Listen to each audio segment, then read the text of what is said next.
El sol caía oblicuo sobre las fachadas blancas de La Moraleja cuando abrí las puertas de mi nueva casa. Nunca imaginé, a mis 72 años, ver mi nombre en unas escrituras que valían más de lo que había soñado en toda una vida de costuras mal pagadas y limpiezas interminables. Aquella tarde reuní a vecinos, antiguos compañeros y a unas pocas amigas que habían estado conmigo en mis años más duros.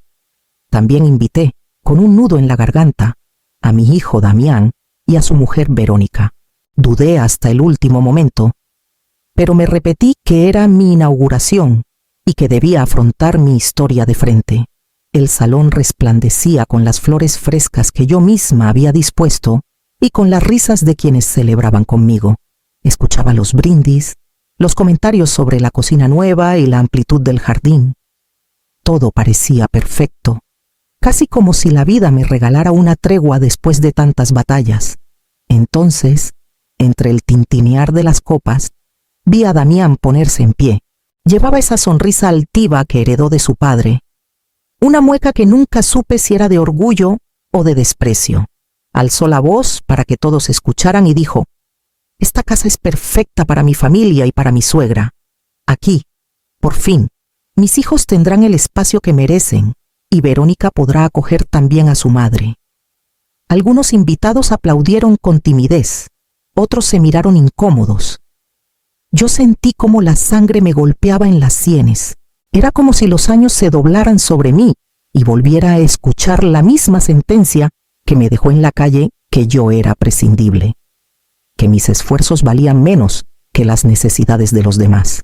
Respiré hondo. Apreté la copa entre mis manos y observé a los presentes.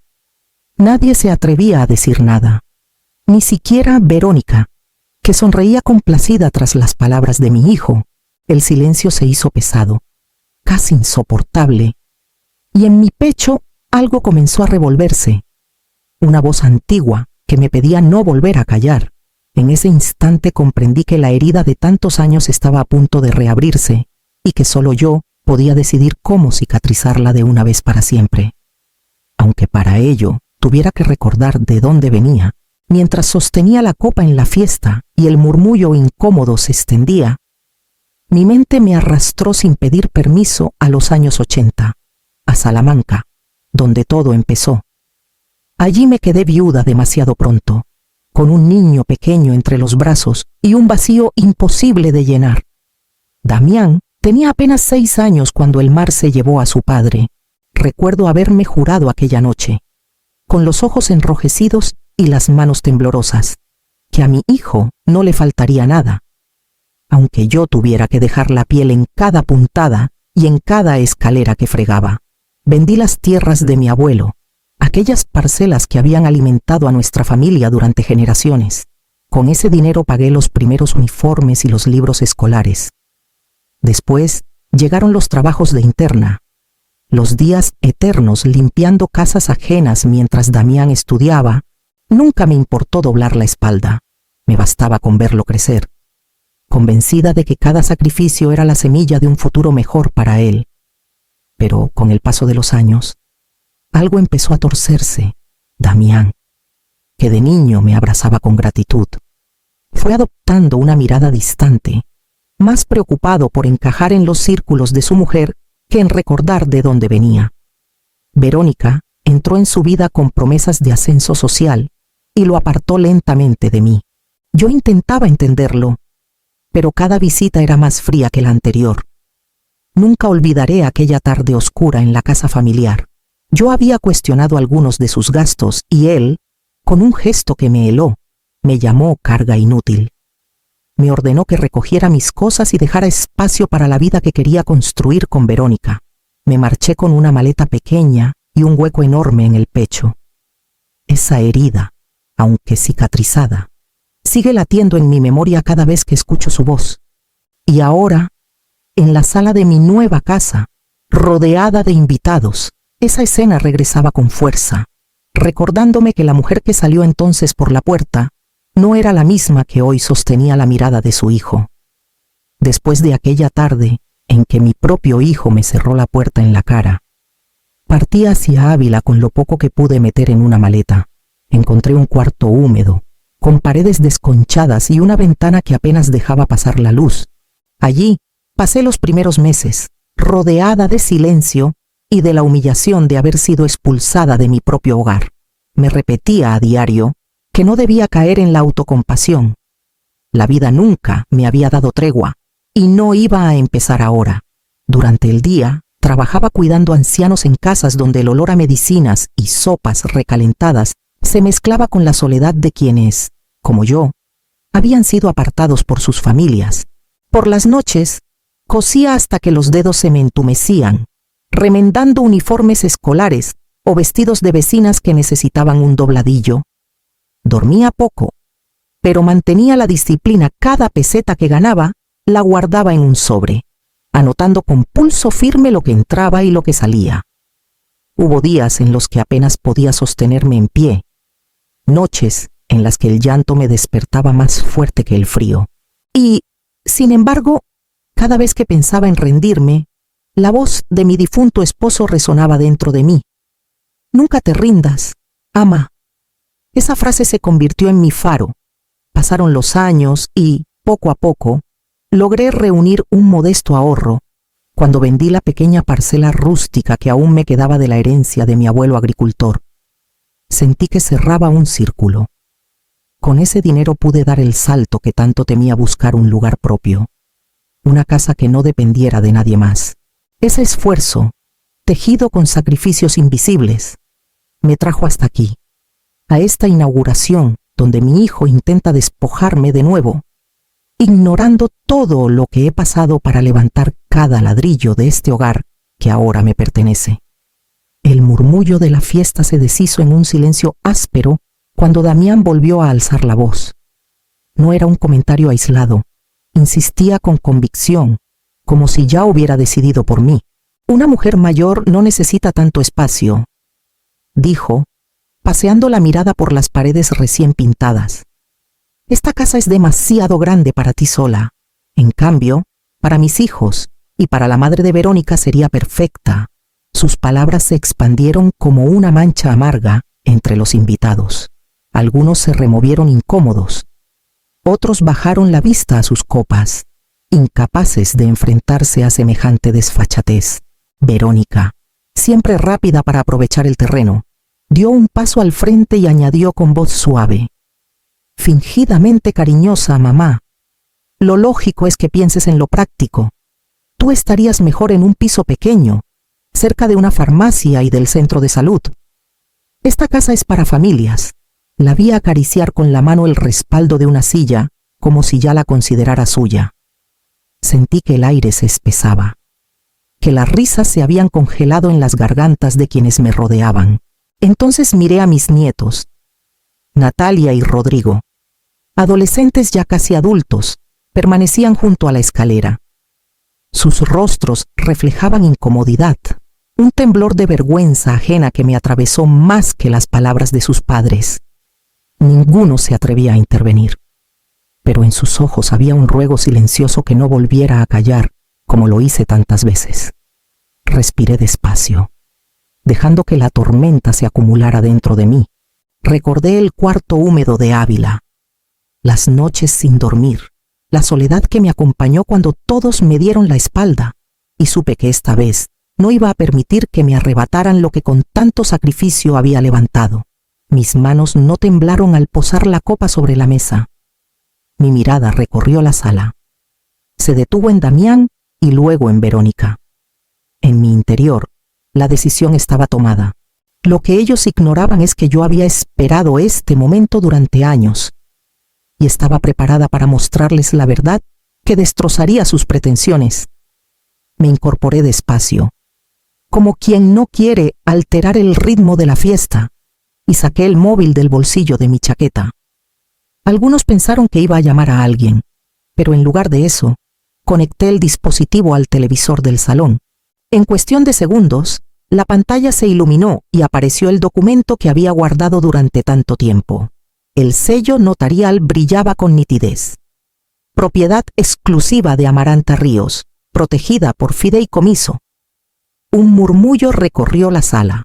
Primero tímido, luego más fuerte. Algunos invitados se llevaron la mano a la boca. Otros intercambiaban miradas de asombro. Yo sentí un silencio distinto, no de incomodidad, sino de expectación.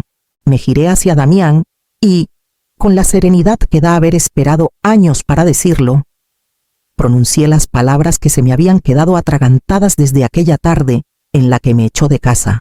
¿Recuerdas cuando me llamaste carga inútil y me obligaste a marcharme? Pues esta vez la que decide soy yo. Verónica palideció, aferrándose al respaldo de una silla como si el suelo se moviera bajo sus pies. Damián abrió la boca, pero no consiguió articular una sola palabra. Sus ojos se clavaron en la pantalla, incapaces de negar lo evidente. Los murmullos se transformaron en exclamaciones contenidas. Los invitados ya no podían fingir indiferencia. La sensación de humillación que me había acompañado durante años se transformó en una fuerza tranquila que me recorría entera. Observé cada rostro, desde el vecino curioso hasta mis antiguos compañeros, y supe que por fin el relato de mi vida se contaba en mis propios términos.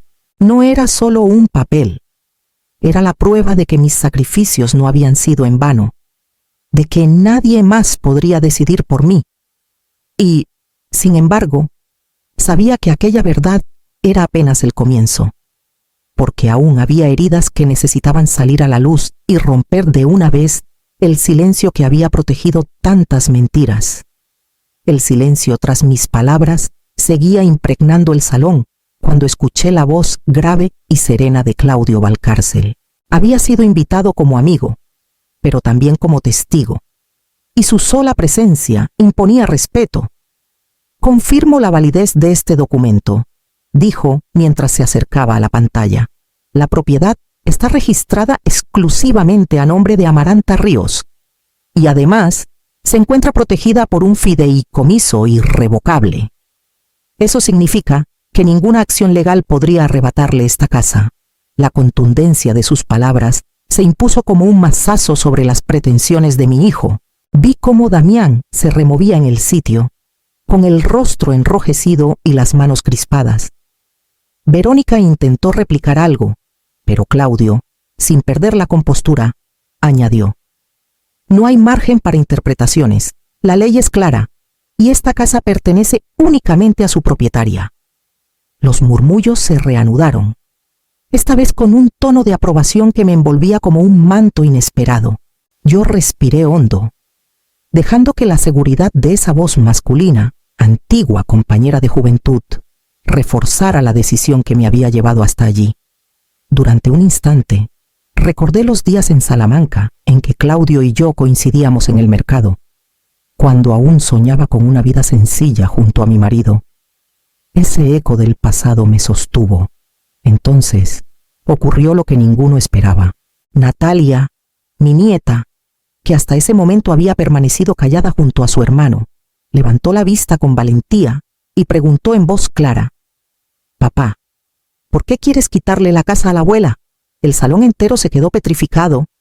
No hubo risa nerviosa ni disimulo posible. Era la voz de una hija confrontando a su padre con la verdad desnuda. Vi cómo los hombros de Damián se encogían, cómo la seguridad altanera se le escurría de la cara, y comprendí que aquel golpe era mucho más profundo que cualquier documento. La pregunta de su propia hija había desmoronado lo que quedaba de su legitimidad, y la grieta abierta no haría sino ensancharse en los minutos siguientes. Las palabras de Natalia cayeron como una piedra en el centro del salón. Verónica, incapaz de soportar el silencio que siguió, se levantó de golpe y me señaló con el dedo tembloroso. «Esto es un teatro», gritó. «Has manipulado a todos, hasta a mis hijos, para ponernos en tu contra, siempre fingiéndote víctima, siempre pintándote como una santa». Damián trató de sujetarla por el brazo, sudoroso, con la camisa pegada al cuerpo, pero sus intentos de calmarla solo aumentaban el ridículo. «Verónica, basta», murmuró, aunque su voz se quebraba. Las miradas de los invitados se clavaban en ellos. Mezcla de compasión y repulsión. Algunos vecinos se removían incómodos. Otros, mis viejos amigos, me observaban con un gesto de aprobación silenciosa. Me mantuve erguida, sin levantar la voz. No necesitaba gritar para hacerme oír. Yo no he manipulado a nadie. Respondí despacio. Solo he dicho la verdad que ustedes han querido ocultar. Y aunque podría limitarme a cerrarles la puerta, no lo haré. Mis nietos no tienen la culpa de su egoísmo. Vi cómo Rodrigo bajaba la mirada, avergonzado, y Natalia seguía con los ojos fijos en mí. Respiré hondo antes de continuar. Estoy dispuesta a crear un fondo para su educación. Ellos merecen oportunidades que ustedes no han sabido darles, pero no voy a permitir ni un abuso más. Esta casa es mía, y mi vida también. El murmullo volvió a crecer, esta vez como un oleaje de respeto. La generosidad de mi oferta resaltaba, por contraste, la mezquindad de aquella pareja que solo pensaba en sí misma. Verónica se desplomó en la silla, incapaz de sostener más la farsa, mientras Damián se quedaba inmóvil, con la mirada perdida, atrapado entre la vergüenza y la rabia. Yo, en cambio, sentí que algo dentro de mí se liberaba, como si al fin hubiera recuperado la voz que durante años me arrebataron. Y fue en ese instante, cuando creí que la noche se calmaba, cuando empezaron a llegar noticias que revelarían aún más el precio de la codicia. Los días que siguieron a la fiesta estuvieron cargados de rumores. Algunos vecinos me contaron que Damián y Verónica habían acumulado deudas por inversiones fallidas y préstamos que nunca debieron aceptar. La arrogancia con la que pretendieron adueñarse de mi casa escondía, en realidad, el miedo a quedarse sin techo propio. No me sorprendió, toda su vida la habían construido sobre apariencias, y tarde o temprano la fachada se derrumba. Empezaron a llamarme insistentemente. Primero Damián, con un tono entre suplicante y autoritario. Después Verónica, disfrazando de preocupación lo que no era más que desesperación. No respondí, corté todo contacto. Ya no tenía energía para servir de salvavidas a quienes tantas veces me hundieron. La dignidad que había recuperado no podía ceder terreno. Un sábado por la tarde, mientras preparaba café, escuché el timbre. Al abrir, me encontré con Natalia y Rodrigo. No venían con grandes discursos, solo con mochilas y miradas cansadas. ¿Podemos quedarnos un rato, abuela?, preguntó Natalia. Les abrí la puerta sin dudarlo. Se acomodaron en el sofá como quien encuentra refugio tras una tormenta. Esas visitas se repitieron. A veces llegaban después de clases, otras tras discusiones en casa. Aquí no buscaban lujos, sino silencio, comida sencilla y la certeza de que nadie los juzgaría. Yo los escuchaba. Les contaba anécdotas de su abuelo marinero. Les enseñaba a preparar lentejas y a coser un botón. Era como si en mi salón se tejiera una complicidad nueva. Un espacio en el que podían respirar sin miedo. Comprendí que el futuro no se decidiría en las deudas de sus padres ni en las mentiras que intentaban sostener, sino en esos ratos de confianza que compartíamos a escondidas. Yo ya había sobrevivido al abandono. Ellos aún estaban a tiempo de no repetir esa cadena. Y mientras los veía marcharse una noche, con pasos silenciosos para que sus padres no sospecharan, supe que mi casa estaba destinada a convertirse en algo mucho más grande que un simple refugio. Las visitas de mis nietos me dieron la clave de lo que debía hacer. Si ellos encontraban alivio en mi casa, ¿cuántas mujeres más podrían hallarlo también?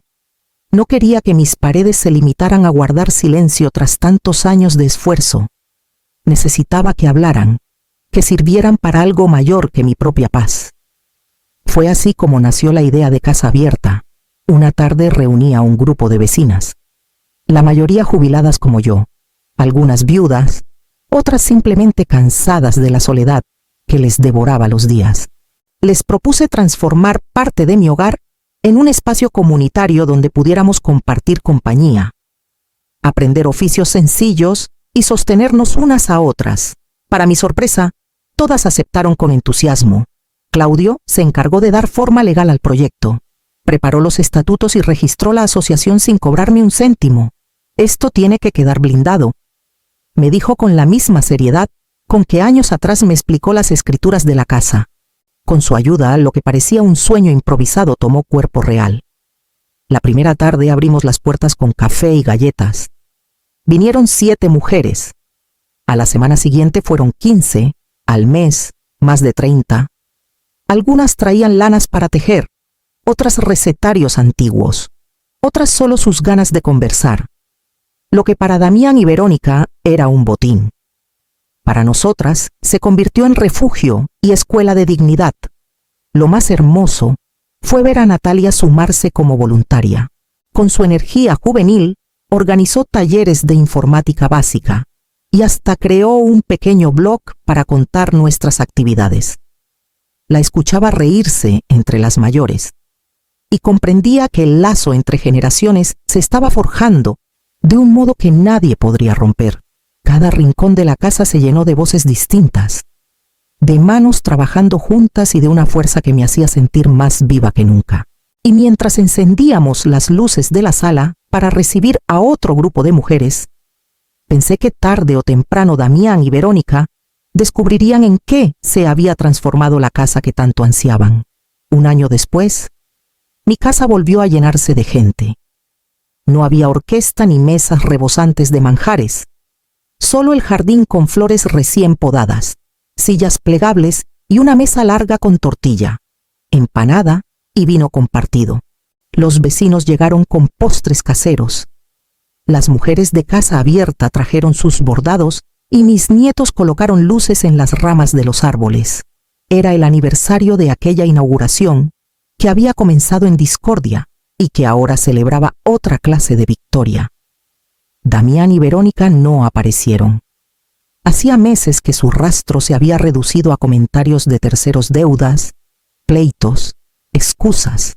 No necesitaba su presencia para confirmar que sus propias decisiones los habían marginado. Mi vida había seguido otro rumbo, uno que no incluía cadenas ni reproches. Cuando el sol empezó a esconderse, pedí silencio y me levanté despacio. Miré a quienes me rodeaban, mujeres que habían encontrado aquí un refugio, vecinos que ahora eran amigos, y mis nietos que me devolvían la fe en el futuro. Hace un tiempo me llamaron carga y me arrebataron todo, dije con voz firme. Hoy, esta casa se llena de risas que no dependen de la codicia, sino de la dignidad. Y por fin, estoy en paz. Un aplauso cálido me envolvió, Natalia, con lágrimas brillando en sus ojos. Se acercó para abrazarme con fuerza. Sentí en ese gesto la confirmación de que mi lucha no había sido en vano. Ella había aprendido a mirar más allá de las apariencias y a reconocer dónde estaba la verdad. El aire fresco de la tarde me acarició el rostro. Ya no era la mujer que se marchó con una maleta pequeña y el corazón roto. Ahora era dueña de un hogar que trascendía mis propios límites, convertido en símbolo de resistencia y de esperanza. Mientras levantábamos las copas bajo las luces del jardín, comprendí que mi herida se había transformado en semilla de vida para muchos otros.